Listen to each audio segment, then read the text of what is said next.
tal, amigos? Son las 7 horas con 36 minutos, 7 horas con 36 minutos y estamos aquí iniciando la semana en Voces y Opiniones a través de la 96.9 FM, acompañadísima también de Alex Vargas, quien ha continuado también después de Noticias 96 y también con Francia Dret. Buen inicio de semana.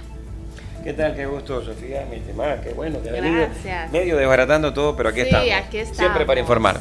Se me pegaron las sábanas, Dios ¿Así? mío, de verdad, sí. Así se empieza el día del trabajo. Casi no llego, estuve ahí corriendo, gracias a Dios llegamos a tiempo. Desbaratando el kiosco, pero aquí estamos. Y de hecho arrancamos esta semana con la noticia internacional que continúa desde el Vaticano, porque vamos a conocer pues cuáles serían los resultados del cónclave, esperemos, pero todos esos detalles los va a dar a conocer nuestro entrevistado de inicio de la jornada, quien es el padre Francisco Sojos Oneto, rector de la Catedral de Guayaquil. Él está ya conectado a través del enlace de Zoom. Bienvenido, padre, a este su espacio de la 96.9 FM. Partiendo con ustedes.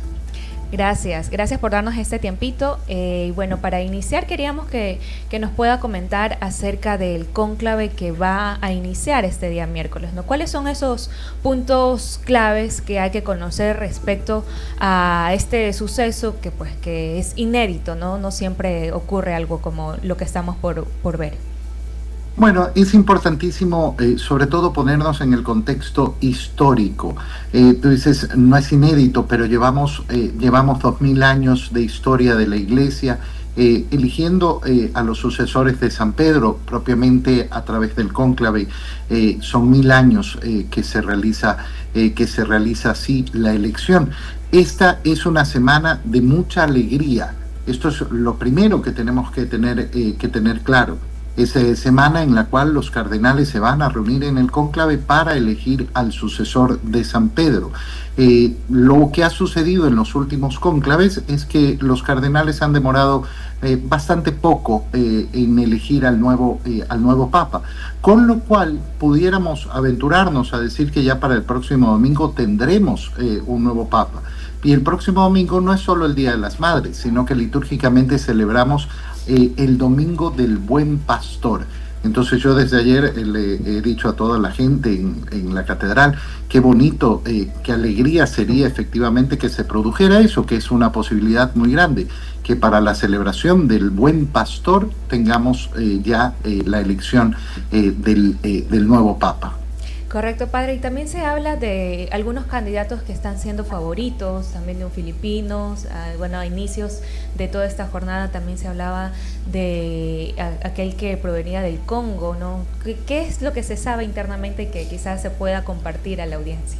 No, es importantísimo saber que no se sabe nada, y esa es la gran diferencia con las democracias a las cuales estamos acostumbrados. Esta es una elección democrática, pero no es una elección popular, pero tiene una grandísima diferencia con la elección de los presidentes, la elección de los alcaldes. ¿Por qué? Porque el punto de partida de las democracias a las cuales estamos acostumbrados inician con el deseo de aquel que quiere ser candidato. Es decir, ¿quién va a llegar a ser presidente? El que quiere serlo. Porque el punto de partida es ese: yo quiero ser presidente, me voy a candidatizar. Yo quiero ser alcalde, me voy a candidatizar. En el caso del cónclave no sucede esto, y esto es importantísimo, ninguno se autocandidatiza. Y de hecho, yo iría más lejos. Yo no creo que a ningún cardenal le preguntemos si quiere ser papa y responda que sí. De hecho, me parecería que tiene graves problemas. Ay, yo quiero ser papa. Me parece que deberíamos mandarlo al manicomio, que debería tener un gran problema. No es ese deseo personal. De hecho, no ha habido ningún camino para llegar a ser cardenal. No es que yo me he postulado para ser cardenal o que yo he hecho el camino para ser cardenal. He sido elegido por el Papa, he sido nombrado y yo he aceptado. Y lo mismo va a suceder en el cónclave. Ninguno se va a autocandidatizar, sino que van a votar los otros por él. y al final la persona lógicamente tendrá que aceptar. Por eso en Roma es famosa la frase: el que llega como papa sale como cardenal, porque todas las expectativas normalmente quedan siempre ahí, los grandes candidatos siempre quedan simplemente ahí en lo que dice el mundo, pero no en lo que sucede en la realidad. Un gusto saludarle, son exactamente las 7:41. Alex Vargas le está muy pendiente con lo que usted está mencionando. Son 4 días, porque ya el próximo día sabemos que hay un nuevo papa, ¿verdad? Internamente, corríjame por favor, y a la vez... No entendí, perdón, lo de los 4 días. A ver, este miércoles empieza, ¿no? Y Sí. ya el próximo domingo tenemos papa. No, digo, es una posibilidad, no hay un tiempo límite del cónclave. Lo que ha sucedido en los últimos cónclaves es que ha sido una elección bastante rápida. Correcto. En pocos días. Entonces podemos suponer que será igual, y es una bella esperanza, era lo que decía, pensar que ya para el próximo domingo pudiera haber el Papa. Ojalá sea así. Ya, al menos no hay tiempo máximo en el que, y en la expectativa que uno tiene, ya tener información con respecto a eso. Así es. Ya. Dependerá de cuándo se haya producido la elección. Muchos se preguntan, ¿no es un asunto espiritual, interno? ¿Cuáles serían las cosas que se analizan ahí para esta manera saber que hay un nuevo Papa? Muchos se preguntan eso, y es la inquietud que de seguro podríamos plantearla. Bueno, ese es justamente lo que están haciendo ahora los cardenales en sus reuniones previas, haciendo la reflexión sobre todo espiritual, de cuáles son las características que debe tener un sucesor de Pedro. Lo que ha hecho, por ejemplo, nuestro cardenal, el arzobispo de Guayaquil, Monseñor Luis Cabrera, es justamente mencionar eso. ¿Cuáles son las características de Pedro? Porque esas son las que deben prevalecer. Eso es lo que se está eligiendo al sucesor de Pedro. Y entonces, lógicamente, es un trabajo donde tengo que poner toda mi humanidad, todos mis criterios, pero tengo que saber guiarme por el Espíritu Santo. Muy buenos días, padre. Le saluda Francia Druet. Muchas gracias por estar aquí esta mañana. Yo tengo una pregunta en el sentido de lo que usted mencionaba hace un rato respecto a que nadie entra siendo candidato en sí como en las democracias normales, o en las democracias, digamos, de nuestros estados constitucionales de derecho. Pero sin embargo, se ha publicado en varias redes sociales y en medios digitales algunos perfiles. ¿Por qué estos perfiles están expuestos ante todo el público? Estamos hablando, por ejemplo, de Robert Sará, el africano, de Luis Tagle, el filipino, de Pietro, el más cercano al Papa Francisco. ¿Por qué estos perfiles están destacando? Bueno, porque son más conocidos. Nuestro arzobispo, por ejemplo, no es conocido a nivel mundial, pero es eso. Y hay que recordar que es el mundo de acuerdo a los criterios del mundo. Que quieren tener candidatos porque no se logra entender que no haya candidatos, entonces se ponen incluso porcentuales, tiene la ventaja tal, y usamos a veces terminologías que no se aplican a la realidad de la iglesia. Yo, por ejemplo, la semana pasada escuchaba a una persona: el que gane, de nuevo, no es una competencia, no es una olimpiada, es una carga tremenda la que significa el papado, es una renuncia a la vida. Entonces, lógicamente, hablar de la victoria, el que consiguió la victoria, el que ganó, no son propiamente los términos adecuados.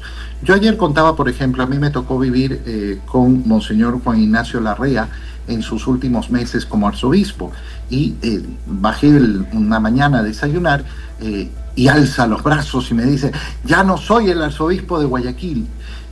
Había llegado el nombramiento de Monseñor Arregui como nuevo arzobispo, y para mí fue ver cómo se le había quitado la cruz de encima, un peso tremendo.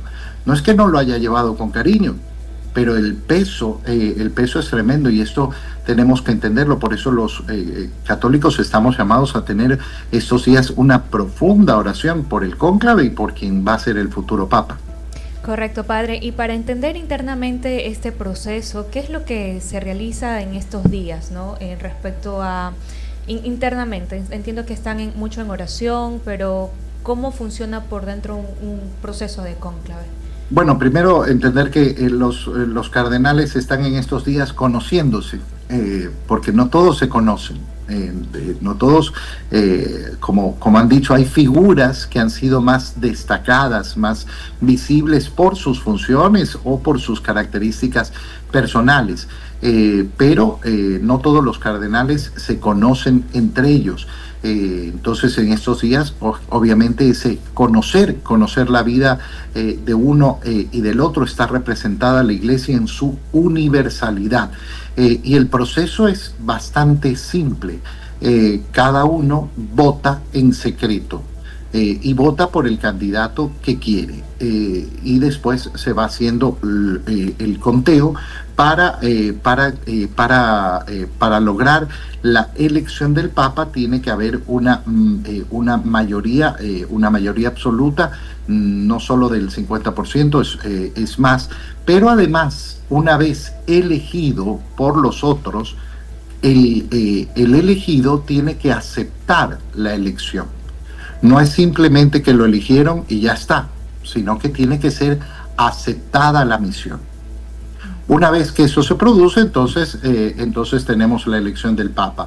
¿Cómo se anuncia? Esto es lo más famoso, lo más conocido, a través del humo que sale de la chimenea que está colocada en la Capilla Sixtina.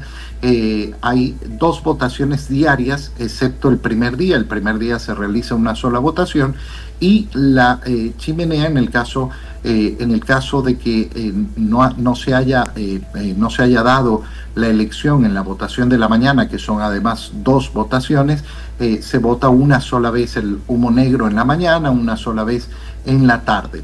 En el caso de que ya se tenga la elección del Papa, inmediatamente se vota el humo blanco.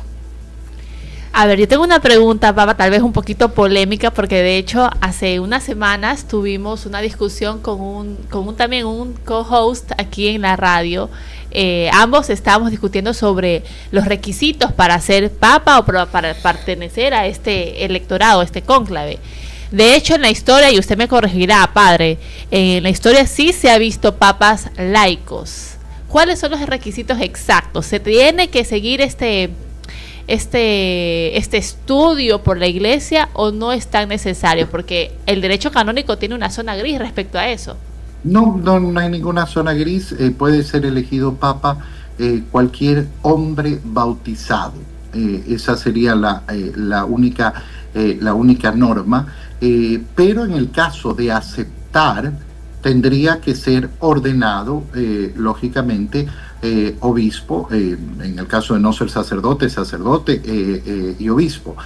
Sí, se puede elegir a un laico, pero no va a quedarse como laico, va a tener que ser ordenado como obispo, porque el Papa es el obispo de Roma. Entonces no podría darse el caso de, yo voy a ser laico. No, porque es el obispo de Roma y por tanto tiene que ser un obispo. Ahora, en el momento de la elección puede ser elegido un laico, y esto ha sucedido efectivamente en la historia de la Iglesia muchas veces, obviamente no en los tiempos recientes. ¿Por qué? Porque hay otra manera de organizarse, sería mucho más complejo realizarlo así. Ahora normalmente se escoge entre los cardenales, pero no significa que los cardenales no puedan, guiados por el Espíritu Santo, elegir una persona fuera del cónclave.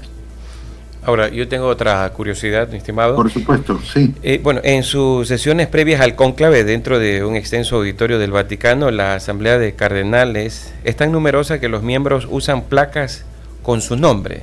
Bueno, algunos han lanzado críticas contundentes contra el difunto Papa desafiante de normas, con términos inusualmente duros, mientras que otros aseguran que su sucesor debería continuar su misión. Sí. La pregunta, ¿cuál sería? Es decir, con respecto a los nombres, esas placas deberían la placa, mantenerse. como decía, los cardenales no se conocen todos uno al otro.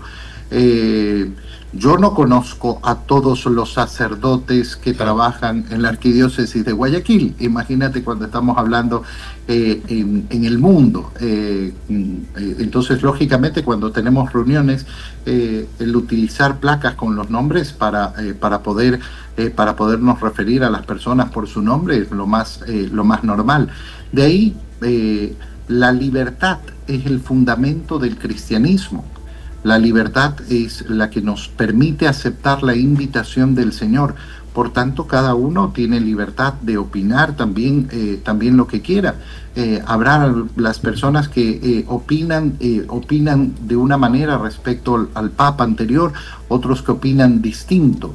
Lo más importante es recordar lo que ya dije, no estamos eligiendo al sucesor de Francisco, ni al sucesor de Benedicto, ni al sucesor de Juan Pablo, estamos eligiendo al sucesor de Pedro. Eso es muy superior al último papa. El último papa es simplemente el último que fue elegido como sucesor de Pedro. Ayer hemos concluido el novenario de oración pidiendo por el eterno descanso del Papa Francisco, agradeciendo lógicamente la misión. Al que le ha gustado más, al que le ha gustado menos, bueno, eso ya es cuestión de opiniones, pero que ha servido a la Iglesia y merece nuestro cariño y nuestra oración. Eso es indiscutible. Padre, y una última consulta, porque sabemos que igual tiene actividades en esta jornada del día lunes, respecto a, bueno, si ahora no está el Papa Francisco como el rector de la Iglesia Católica, hasta el momento, ¿quién estarían encargados pues esas responsabilidades? No hay ningún encargado, estamos en una situación de sede vacante. Okay. La autoridad del Papa solo la ocupa el Papa, solo lo ocupa el Papa. El resto de misiones son misiones administrativas, son misiones lógicamente de logística, de organizar las cosas, pero no hay ninguno con la capacidad de mando, de autoridad del Papa. Por tanto, no hay ninguna decisión que se pueda tomar que le pertenezca al Papa. Bien, bueno, son algunas de las dudas que también se nos hacen extensas aquí a la cabina de la 96.9 FM, y así que le queremos agradecer, Padre Francisco Sojos, por habernos acompañado en este espacio y conocer más acerca de este proceso histórico, una vez más, que vamos a vivir respecto a la elección de un nuevo Papa para la Iglesia Católica. Así que más adelante, pues las puertas de la 96.9 FM también están abiertas para que podamos seguir hablando de estos temas y más. Por supuesto, es un tema tan hermoso, tan bello, y simplemente recordar que es una semana llena de alegría. Hay gente que se llena de tantas expectativas y angustias.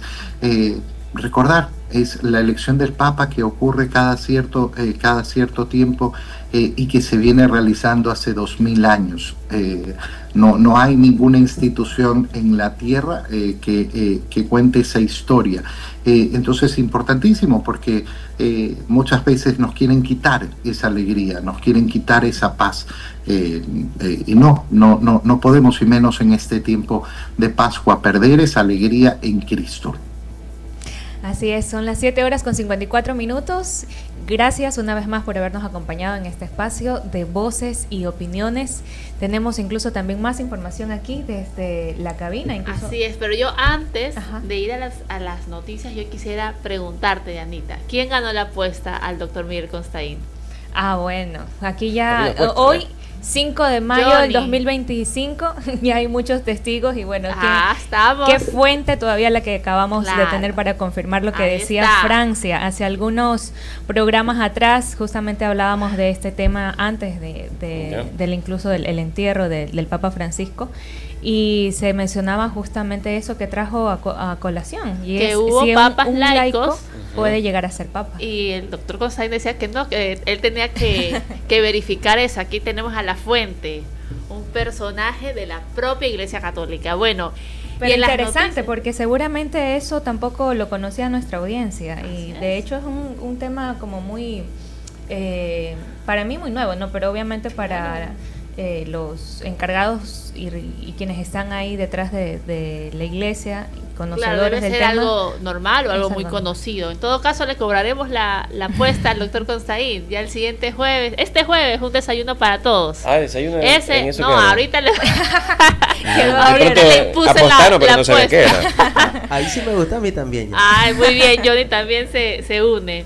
Y bueno, en noticias que tenemos, desde este lunes 5 de mayo empieza el proceso de recepción de los documentos de los 151 asambleístas elegidos en el último proceso electoral y que los habilitará como nuevos legisladores a partir del 14 de este mes. La Administración Legislativa organizó equipos de funcionarios que se ubicarán en un hall de la Asamblea Nacional a partir de las 8:30 de este lunes, aunque también estará habilitado el Pleno de la Asamblea Nacional para las sesiones ordinarias. Son 13 documentos que deberán entregar los 151 legisladores y además observar el calendario en que deberán acercarse al Palacio Legislativo. Por otro lado, el Código de Protección Infantil y Adolescencia sigue sin aprobarse tras 6 presidencias legislativas. El código atravesó la presidencia de la Asamblea de Elizabeth Cabezas, César Litardo, Guadalupe Llori, Virgilio Saquicela, Henry Kronfle y Viviana Veloz. Desde el año 2018, la Asamblea Nacional mantiene pendiente la aprobación del proyecto de Código Orgánico de Protección Integral a Niñas, Niños y Adolescentes COPINA. Han pasado 6 presidencias legislativas sin que se logre avanzar en este tema y en una semana más termina la gestión del actual periodo legislativo. Esto es un llamado de atención para que, en este caso, la nueva asamblea pues pueda Pero tramitar. ¿sabes? Yo creo que ahí hay un error, Dianita, si me permites comentar. Porque nos hablan de este Código de Protección de Niños, Niñas y Adolescentes, pero no nos dicen qué contiene.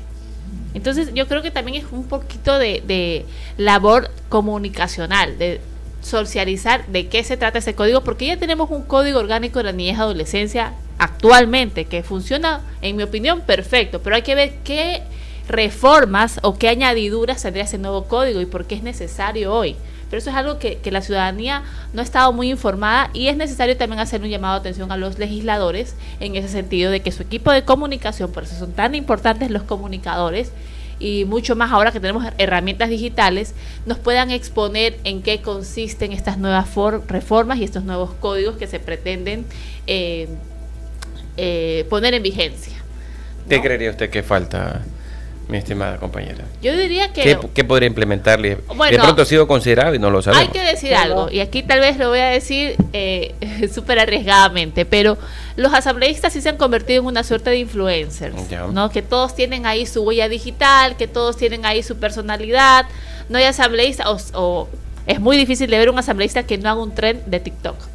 Entonces, cada uno está manejando su nivel comunicacional de forma distinta y yo creo que entre esas funciones debería incluirse la información a todo el mundo de en qué consiste, cuáles son sus planes legislativos, cuáles son las reformas que necesita el país, por qué las necesita. En este caso, a mí me interesaría saber por qué se necesita un nuevo Código de Protección de Niños, Niñas y Adolescentes. Ya tenemos juntas cantonales, tenemos medidas de protección, tenemos la ley contra la violencia de la mujer y miembros del núcleo familiar, tenemos el Código Orgánico de Niñez y Adolescencia. ¿Por qué necesitamos uno más? ¿Cuál es la diferencia y en qué consiste, ¿no? Yo creo que eso es parte de las funciones de cualquier asambleísta, informar a sus votantes y a los ciudadanos en general, porque acordémonos de algo, la legislación es para todos.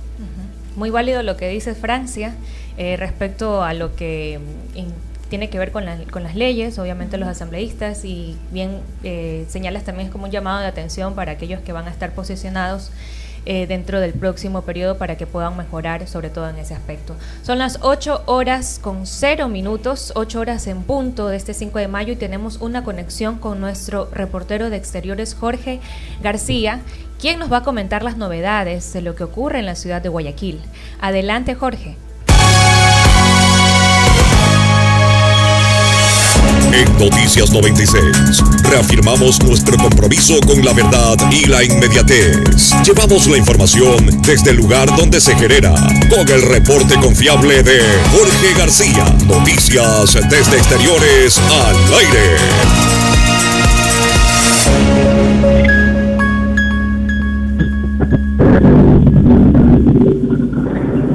Hola, ¿qué tal, compañeros? Muy buenos días. 8 de la mañana con 1 minuto. Efectivamente, hoy ya inició el inicio de clases en la región Costa y también en Galápagos, y la Policía Nacional ha desplegado un contingente especial para tratar de resguardar estos centros educativos. Están destinados 6.233 servidores policiales para brindar seguridad en los exteriores de las 110 unidades educativas que están siendo priorizadas por parte de la Policía Nacional.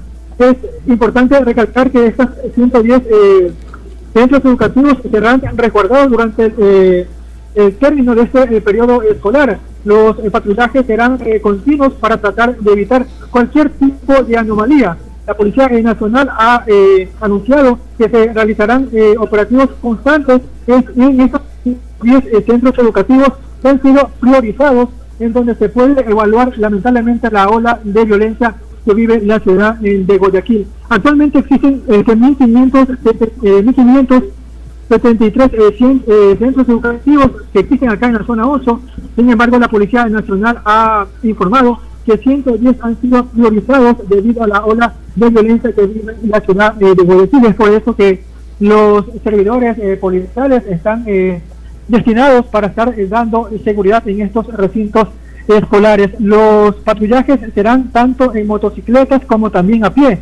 En la parte externa también estarán los miembros de la Policía Nacional tratando de dar seguridad a los estudiantes de dichos centros educativos. Y en la parte externa, en la parte interna también estarán paulatinamente los servidores policiales para tratar de brindar seguridad en los 110 recintos priorizados que la Policía Nacional ha anunciado que brindará la seguridad en estos recintos escolares para tratar de que no sean víctimas de algún acto de violencia a los estudiantes. Repetimos la información: la Policía Nacional ha destinado 6.233 policías para brindar seguridad en este ya inicio de clases acá en la región Costa y en Galápagos.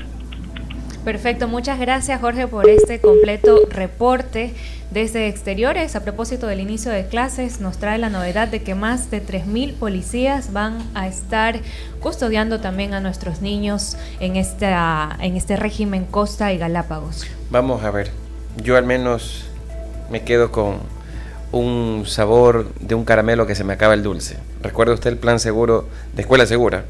Es algo que no se cumplía, solo eran ciertos establecimientos. Aquí dice 110, hay muchos más, y son ciertos planteles escogidos, y muchas veces se tenía que acudir al personal uniformado de agentes metropolitanos, que no se podía hacer nada. Recuerda los de los socioviviendas, los niños que murieron a pocos pasos de un plantel fiscal, y no se veían policías, pese que en las esquinas estaban las cámaras de Segurep. Vamos a ver qué pasa.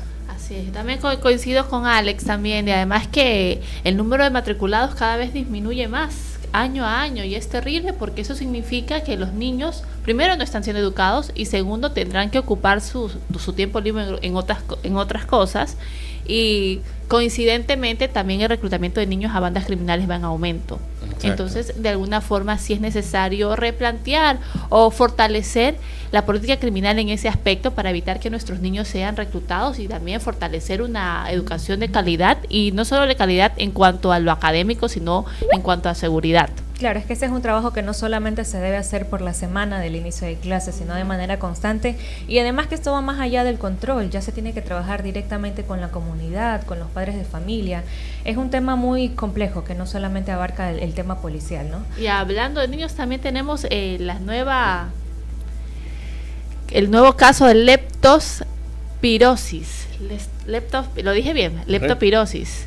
¿No? Y hay que mencionar que el ministro de Salud Pública, Edgar Lama, recorrió el Hospital San José de Taizá, donde se dio detalles sobre estos nuevos casos. Además, la autoridad de salud informó respecto al fallecimiento de 8 menores de edad a causa de dicha enfermedad.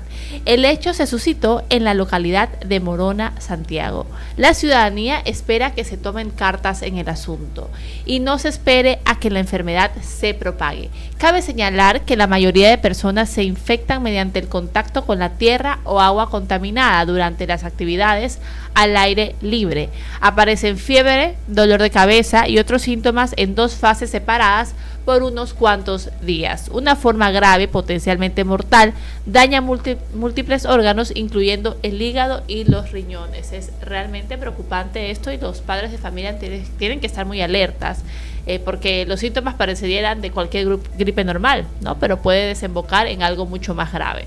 Son las 8:06, amigos de la 96.9 FM, y vamos a hacer una pequeña pausa comercial y regresamos con más entrevistas y también con información del acontecer nacional e internacional.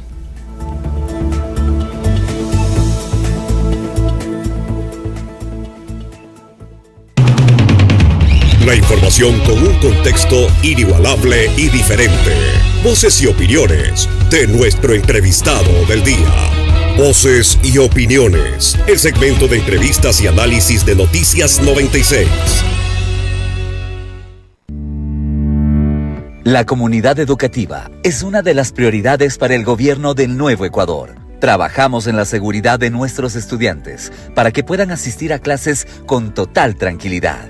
Este 5 de mayo se inicia el ciclo escolar Costa Galápagos y estamos listos para ello, con un plan específico para el regreso a las aulas de los 2.4 millones de niños, niñas y adolescentes. Desplegaremos durante todo el mes de mayo 12.719 servidores policiales que darán custodia al ingreso y salida de las instituciones educativas. Se realizarán operativos, además de un trabajo de inteligencia para evitar delitos en estas zonas, y se hará una revisión permanente de las cámaras de vigilancia para garantizar su correcto funcionamiento. Y en coordinación con el Ministerio de Educación también se ejecutarán medidas para proteger a los estudiantes. Una de las medidas es el programa Comunidades Educativas Seguras y Protectoras, el cual ya ha dado como resultado la reducción del 30% de eventos peligrosos en las instituciones de formación. Se han capacitado alrededor de 56.336 docentes para el fortalecimiento y abordaje de riesgos psicosociales de los estudiantes, garantizando entornos positivos para los niños, niñas y adolescentes. Además, se implementó el botón Responde EDUC, en coordinación con el EQ 911, con el cual se estableció un canal directo para el reporte de emergencias escolares. También se realizaron 4.000 capacitaciones de evacuación y respuesta ante emergencias en escuelas y colegios priorizados. Todas estas medidas del Ministerio del Interior y Educación garantizan para nuestros estudiantes mejores ambientes para que puedan dedicarse a lo más importante: aprender. El gobierno del Nuevo Ecuador, siempre pensando en el futuro del país. 96.9. Sin competencia. Después de un accidente de tránsito, cada minuto es crucial para las víctimas. Por eso, usa tu celular para solicitar ayuda. Siempre cede el paso a los bomberos. Si existe una herida externa, ejerce presión para evitar la hemorragia. En caso de lesiones graves, espera la asistencia de paramédicos o personal de rescate. Cuida tu vida, conduce con precaución y actúa a tiempo. La prevención es la clave. Este es un mensaje del Benemérito Cuerpo de Bomberos de Guayaquil. Cambiamos la energía en tu carro y en tu hogar, con la fuerza que te impulsa, nada te puede parar. Cambiamos la energía, siente el poder vibrar. Baterías Ecuador. Cambiamos de energía para cambiar vida. Que nada detenga tu camino. Baterías Ecuador. Adquiéralo en su distribuidor de confianza a nivel nacional. Cambiemos de energía. Leyendas Salseras. El festival de la salsa más grande del Ecuador. Oscar de León. La India. Ni Lino Segarra, Entre la espada y la pared Roberto Blades, juntos por primera vez. Guayaquil, La Aurora, Explanada El Dorado, 21 de junio desde las 18 horas. Entradas a la venta en Flash de Ticket Mall del Sol, El Refugio, La Sexta y Colón. Esta es 96.9. La información con un contexto inigualable y diferente. Voces y opiniones de nuestro entrevistado del día. Voces y opiniones. El segmento de entrevistas y análisis de Noticias 96.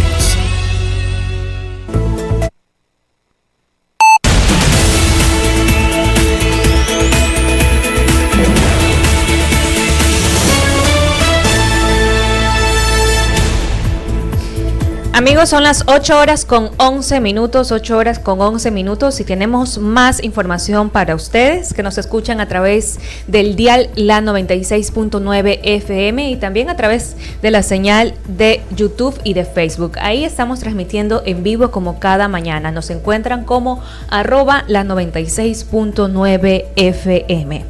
Les contamos que de las 58 leyes aprobadas por el actual periodo legislativo de transición que arrancó el 17 de noviembre del 2023 y que se cerrará el 13 de mayo próximo, 17 fueron vetadas totalmente por el primer mandatario, Daniel Noboa.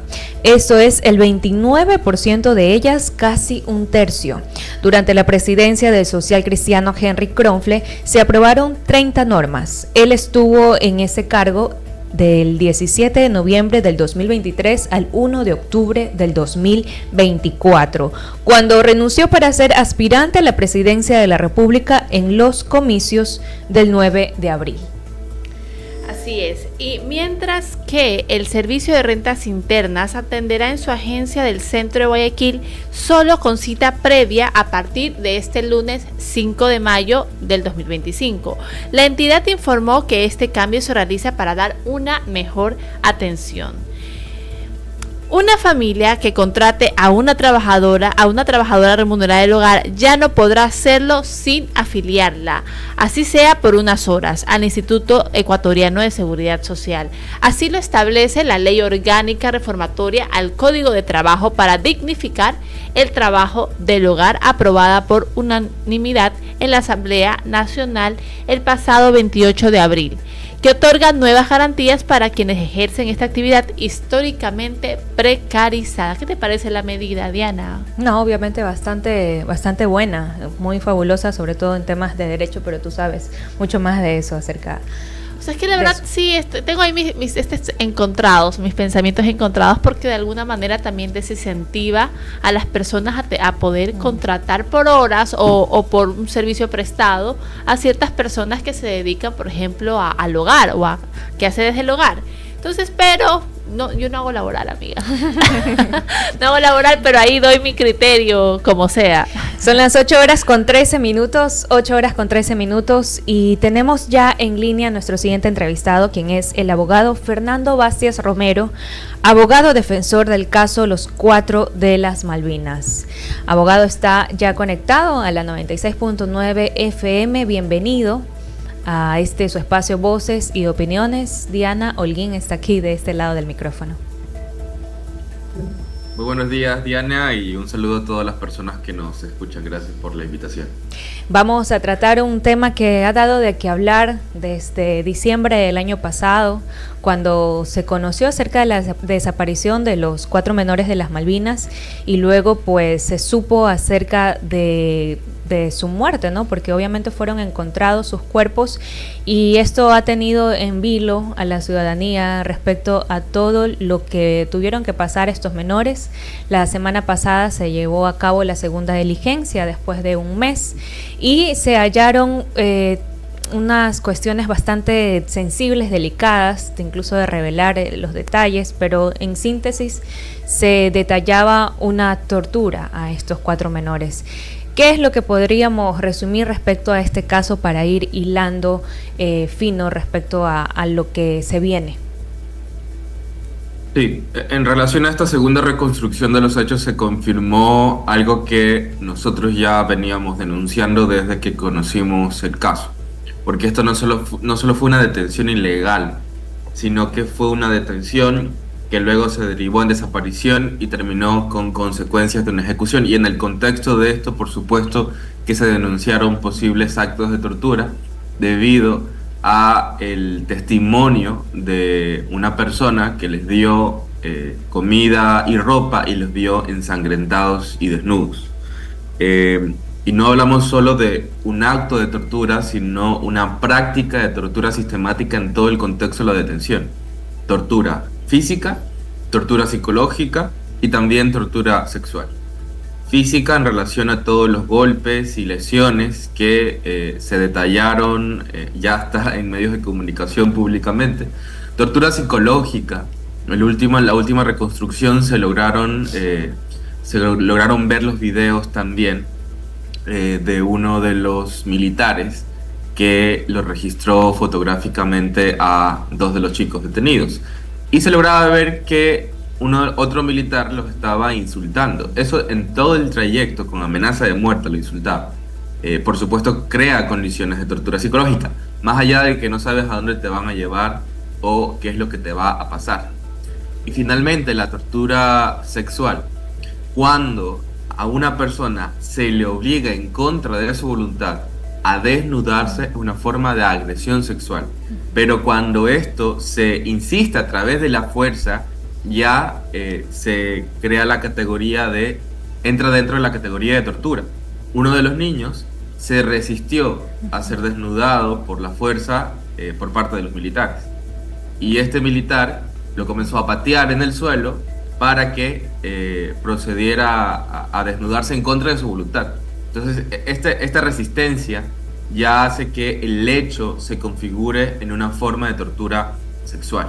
Y esta práctica, sumada a la detención, sumada a la desaparición, sumado a que esto conllevó al haberlos encontrado muertos, hace que el caso sea aún más trágico, pero también problemático para el Ejecutivo.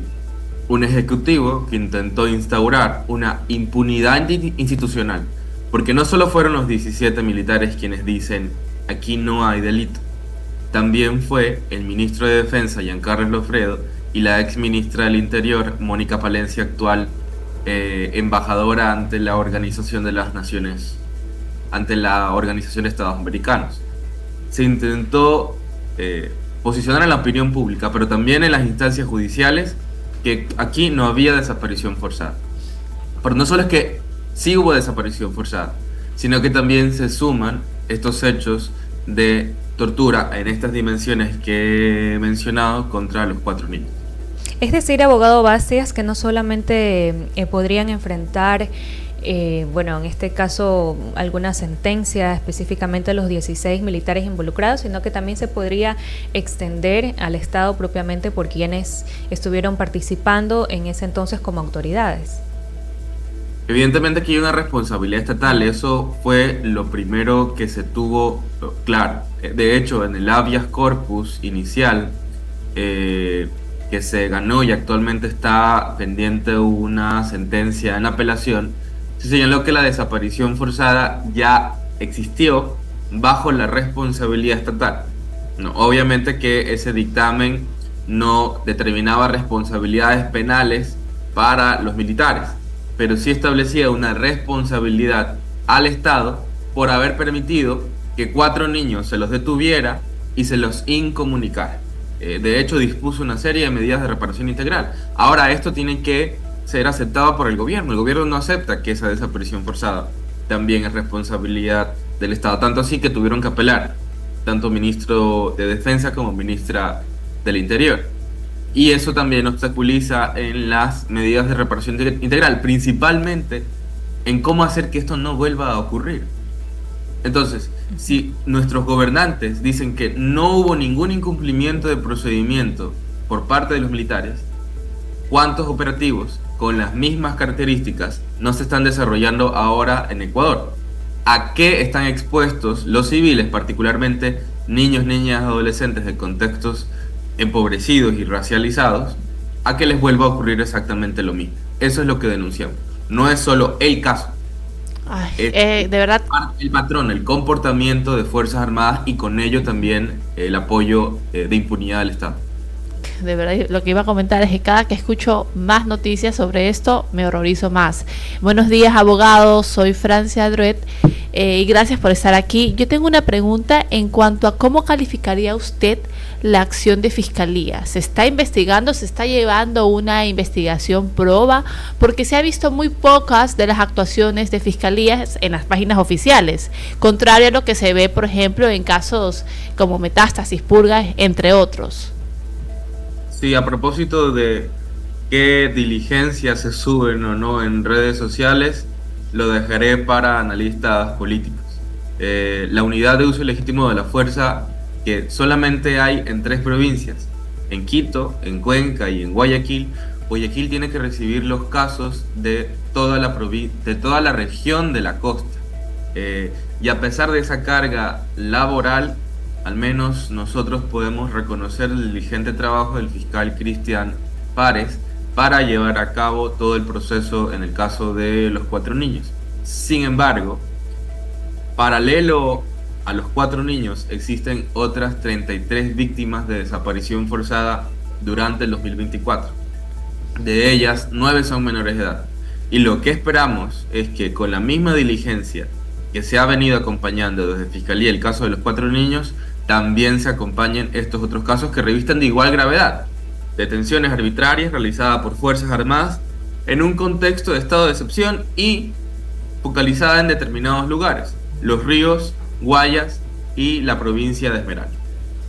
Hay algo que llama mucho la atención acerca de todo lo que ha pasado como antecedente respecto al uso de la fuerza pública que se vive aquí en el país. Pues esto demostraría que es algo que estaría atentando a los derechos humanos. Desde su punto de vista, abogado, ¿qué lecciones hay que aprender de esto, pues, y que definitivamente no se deberían repetir? ¿Y cómo hacer para, pues, que esto quede por sentado totalmente como un precedente y que haga una reestructuración dentro de los organismos de control? Bueno, en primer lugar, entender que la militarización no ha funcionado. Fuerzas Armadas no se encuentran en la calle recién en enero de 2024. En enero de 2024 sí reconocen el discurso de la guerra como disposición política, pero no es la primera y única vez que se encuentran en las calles realizando tareas de seguridad ciudadana. Ocurrió en el gobierno de Lenín Moreno, ocurrió en el gobierno de Guillermo Lasso a través de múltiples estados de excepción. Ahora, en el gobierno del presidente Daniel Noboa, nuevamente salen a las calles, pero con un discurso político de que a quien estoy combatiendo es el enemigo y por lo tanto aplico lo que se llama derecho internacional humanitario. Esa confusión, que en realidad es una confusión jurídica y teórica, en la práctica ocasiona que se incrementen casos de graves violaciones de derechos humanos.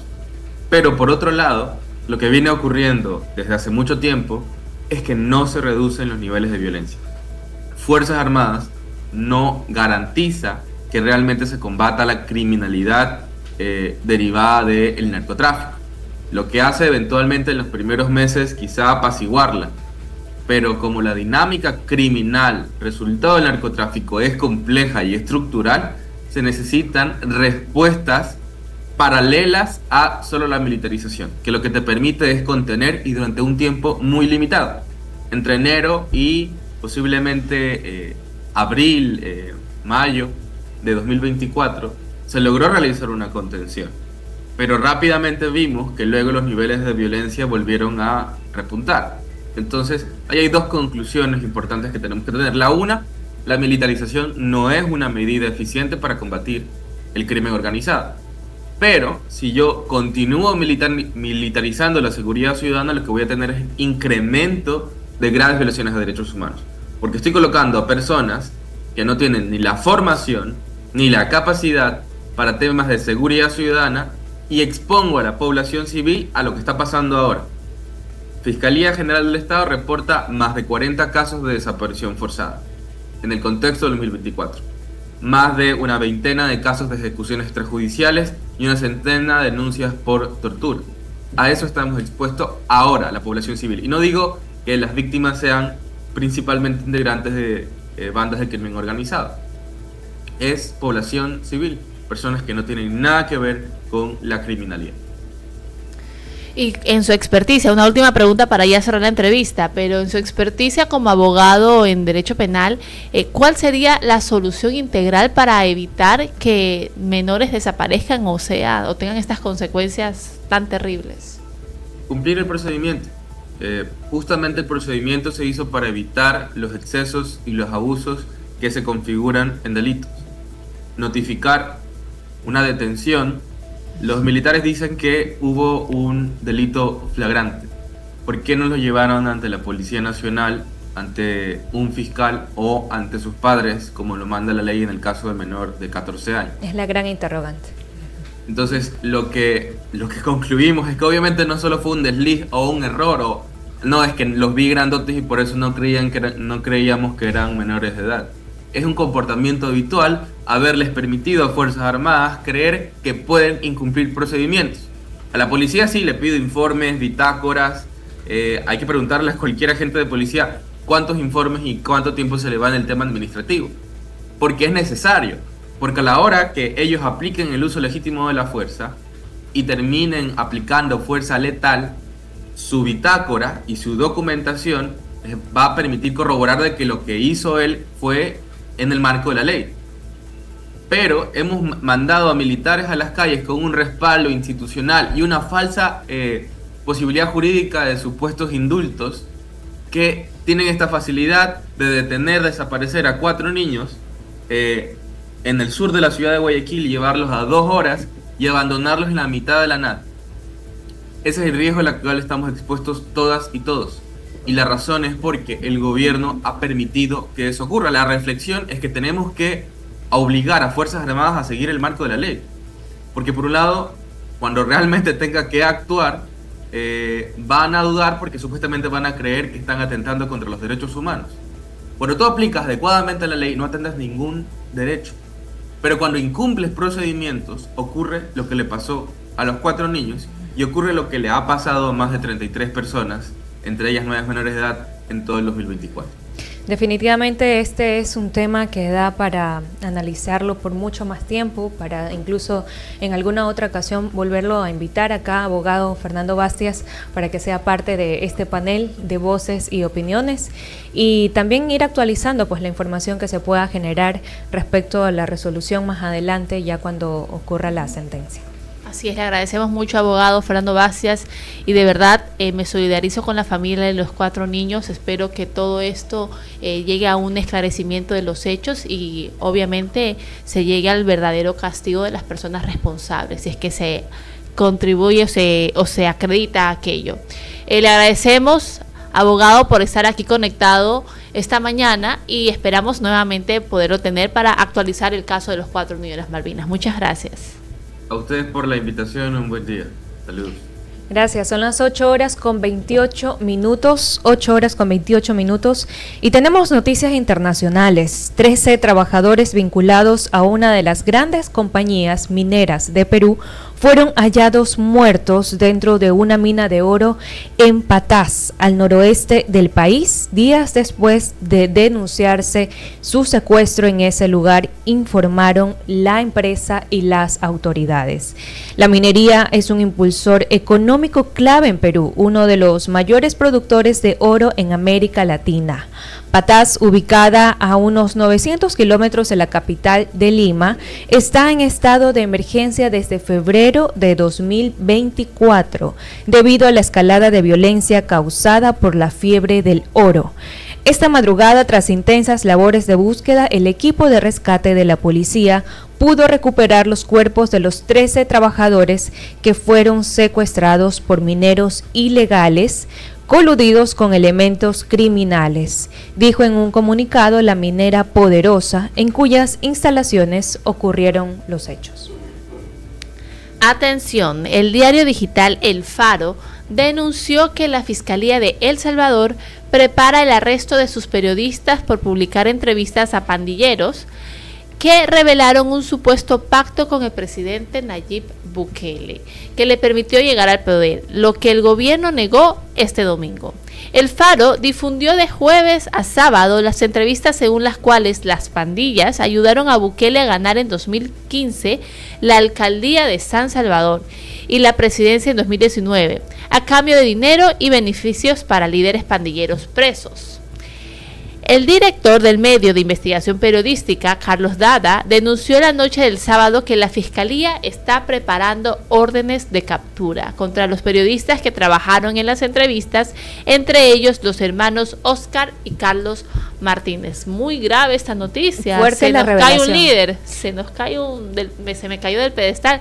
Si es así, se comprueba, Nayib Bukele. Sí, pero ya vemos que ha habido pues una represalia respecto a esta investigación, entonces esto es algo que todavía se tiene que seguir esclareciendo, ¿no? Y obviamente el gobierno debería dar una respuesta más allá de un tema de persecución, decir en realidad qué es lo que ha pasado, conocer su versión. Así es, y aclararle a todo el mundo y a todos los ciudadanos de El Salvador exactamente en qué ha consistido su política criminal y por qué ha sido tan exitosa, ¿no? Yo creo que es bastante importante. Bueno, pero la verdad es que el tema de la lucha contra el narcotráfico y crimen organizado es tan compleja que aquí no quiero pecar, pero no me sorprendería que haya pasado algo así. Para nada. No te sorprendería. No me sorprendería. Creo que de aquí también va, tal vez, una opinión súper arriesgada. El crimen organizado ha escalado tanto, siento yo que la única forma es de neutralizar esto, es decir, a ver, tenemos que parar esto de alguna forma. Pero tal vez esta es una opinión súper impopular, pero sí no me parecería tan descabellado que Nayib Bukele haya pactado con ciertos grupos y que a través de eso su política criminal haya sido tan exitosa. Imagínate, ya tienen menos de si no me parece, de 10 homicidios al año, una cantidad ínfima para lo que era antes El Salvador como un referente de peligro e inseguridad. Y bueno, y eso trae otra vez a la palestra pública el debate de las medidas de Bukele en El Salvador y bueno, qué tan funcionales han sido, pero ¿a qué costo? ¿A qué costo también? Porque igual eso es una bomba que en cualquier momento te explote en las manos, eso creo que también lo sabemos nosotros. Pero bueno, esperemos que ahora existan realmente políticas criminales adecuadas, soluciones integrales. Hemos conversado, de hecho, con Alex hace un rato que los menores ya no se están matriculando a las escuelas y prefieren ser reclutados por bandas debido a la gran brecha de desigualdad y además la inseguridad. O sea, es más seguro pertenecer a una banda que ir a la escuela. Terrible lo que está pasando, realmente las autoridades tienen que tomar cartas en el asunto. Son las 8:33 y con esto queremos agradecerles por habernos acompañado como cada día de lunes a viernes en Voces y Opiniones. El día de mañana, por supuesto, nos volvemos a conectar a través de la señal de Facebook, de YouTube y por supuesto mediante el dial la 96.9 FM. Nos vemos el día de mañana con más. Nos vemos con más noticias.